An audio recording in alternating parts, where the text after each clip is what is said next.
मार्च के तैयारी बड़ा नीक लागे, 8 मार्च के तैयारी बड़ा नीक लागे। महिला दिवस मनैब अधिकार मिलले, महिला दिवस मनैब अधिकार मिलले।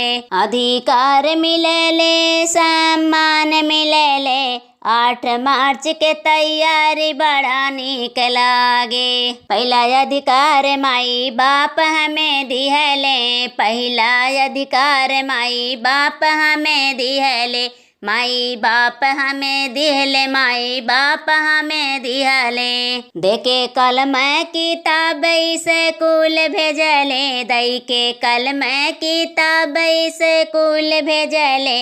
महिला दिवस मनैब अधिकार मिलले, महिला दिवस मनैब अधिकार मिलले।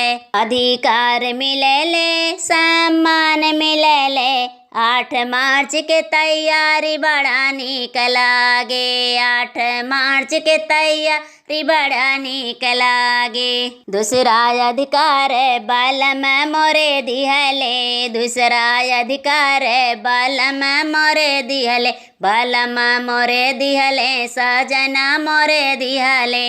1 मिनट ना नजरिया से दूर कैले, 1 मिनट ना नजरिया से दूर किहले।